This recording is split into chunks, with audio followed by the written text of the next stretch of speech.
Good morning, students. How are you? I hope you will be fine today. SST में आज हम chapter number 8 paralysis the temperate grassland पढ़ेंगे। उससे पहले आप सभी को जो है धनतेरस है जो आज 12 नवंबर को, धनतेरस की बहुत बहुत शुभकामनाएं। हैप्पी धनतेरस। चलिए, paralysis the temperate grassland. Paralysis होता है स्वादवल प्रदेश, यानी कि ऐसा प्रदेश जहाँ कोई वृक्ष नहीं होता, बड़े बड़े घास के मैदान होते हैं। टेम्परेट का मतलब होता है समशीतोष्ण, यानी जहाँ पर ना तो अधिक गर्मी होती है और ना ही अधिक सर्दी होती है। ग्रासलैंड मैंने घास के मैदान। The temperate zone lies between 23 1.5 degree north and 63 1.5 degree north in northern hemisphere and between 23 1.5 degree south and 66 1.5 degree south in the southern hemisphere। जो टेम्परेट जोन है वो नॉर्थर्न हेमिस्फीयर और साउथर्न हेमिस्फीयर के बीच में स्थित है। हेमिस्फीयर क्या होता है? गोलार्ध। ठीक है। Most of the grassland are located in temperate zone. जितने भी ग्रासलैंड है, ग्रासलैंड अभी बताया था, घास के बड़े बड़े मैदान जो हैं वो टेम्परेट जोन यानी समशीतोष्ण क्षेत्र में स्थित हैं। The grassland are known by different name in different countries. जो ग्रासलैंड है, घास के मैदान हैं, वो अलग अलग नामों से अलग अलग देशों में जाने जाते हैं। The major grassland of world are as follows. बड़े बड़े ग्रासलैंड जो संसार में हैं उनको अलग अलग जाने जाते हैं, उनके बारे में आपको बताया। नॉर्थ अमेरिका में इसको कहा जाता है पैरेरिस, साउथ अमेरिका में पम्पास, रूस रशिया में स्टेपीज, ऑस्ट्रेलिया में डाउन्स, साउथ अफ्रीका में वेल्ड, ईस्ट अफ्रीका में savanna. In the middle of the north America is a huge area of land. वो कहते हैं नॉर्थ अमेरिका के बीच में एक बहुत बड़ा जो लैंड है which was one covered with grasses and colourful white flower, जो ढका हुआ है घास के मैदान से और रंगीन फूलों से। Prairies are a type of temperate grassland. Prairies जो है वो एक टेम्परेट ग्रासलैंड है dominated by herb shrub and grasses rather than trees, जहाँ पर हर्ब श्रब कांटेदार झाड़ियाँ जड़ी बूटियाँ और घासें हैं, लेकिन पेड़ नहीं हैं। The land is either flat or hilly and covered with tall grass और miles and miles. Hardly any trees are found. कहीं कहीं पर भी कोई वृक्ष मिलते हैं। Before the coming of the European settler, Europeans के आने से पहले the land of prairies were used as the grazing ground by herd of bison. जो पैरिस था वो किसका वहाँ पर जो यूज़ होता था चराने के लिए, हर्ड ऑफ बिजन यानी जंगली जो बड़े बड़े सांड होते थे उनको चराने के लिए इसका उपयोग होता था। The bison was mercilessly hunted and today they are almost extinct. Bisons को जो होते हैं जंगली सांड होते हैं, बिसन जंगली सांड जो होते हैं उनको ना निर्दयता से, मर्सिलेसली निर्दयता से मारा जाता था। आज इनकी संख्या बहुत कम नज़र आती है। Other common animals are found here. यहाँ पर और भी अधिक जानवर मिलते हैं जैसे deer, antelopes, black tailed prairie dog, golden eagle, hawks and owl, उल्लू, जो ये सारे यहाँ पर हॉक ईगल आपने ये सब सुने होंगे, ये यहाँ पर मिलते थे।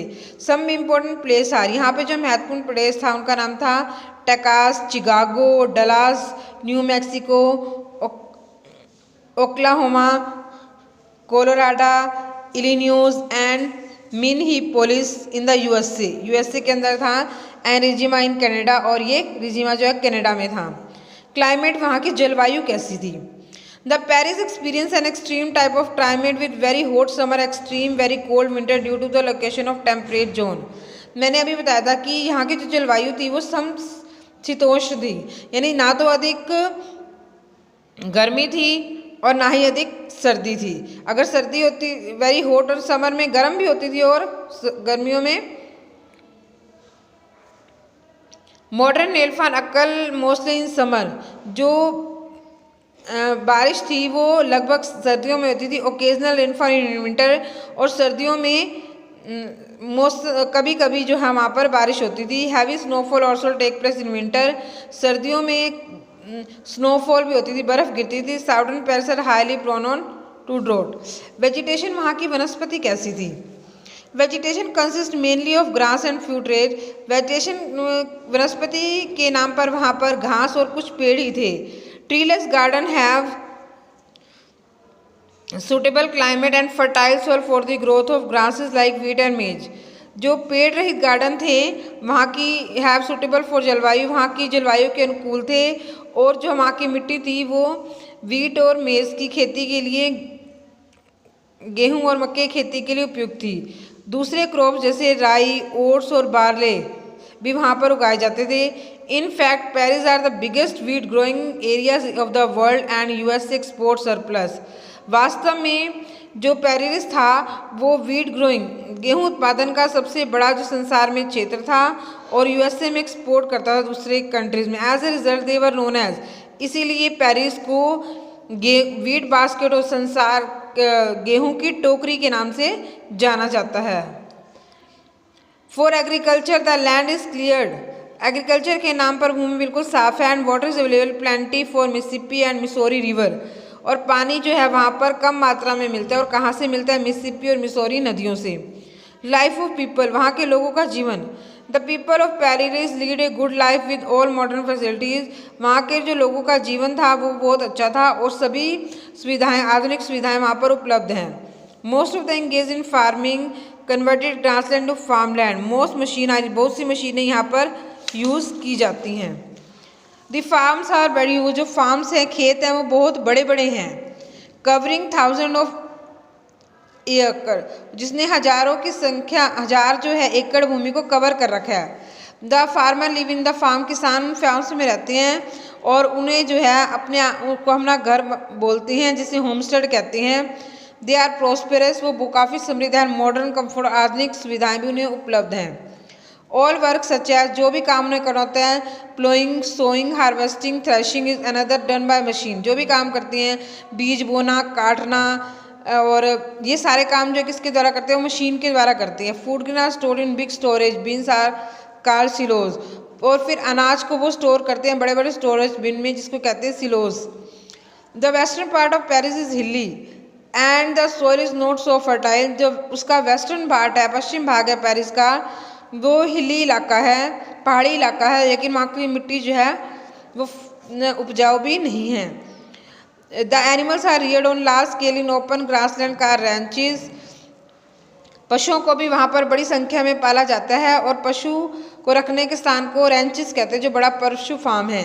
दे आर बिग कैटल फार्म, वहाँ पर बड़े बड़े कैटल फार्म भी हैं। कैटलियन वहाँ पर रखा जाता है दुधारू पशुओं को, किसके लिए? दूध के लिए और मांस के लिए। Chicago is biggest centre of slaughtering animals. Chicago जो है वहाँ पर सबसे बड़ा सेंटर है स्लॉटरिंग, मैंने मारने का जानवरों को। Big dairy farms have been developed, बहुत बड़े डेयरी फार्म भी वहाँ पर लगाए गए हैं। Dairy farm is done for modern technique, और ये आधुनिक तकनीक के अनुसार हैं। Since most of the work is done with the help of machine, लगभग जितना भी कार्य वहाँ पर किया जाता है वो मशीनों के द्वारा किया जाता है। So very few people work in fields और डेयरी फार्म, इसलिए बहुत कम संख्या में लोग खेतों में और डेयरी फार्म में काम करते हैं। अपने इंडिया में क्या है, यहाँ पर तो लोग मशीनों से ज़्यादा हाथ से काम ज़्यादा करते हैं, इसीलिए लोगों को रोजगार ज़्यादा मिल जाता है।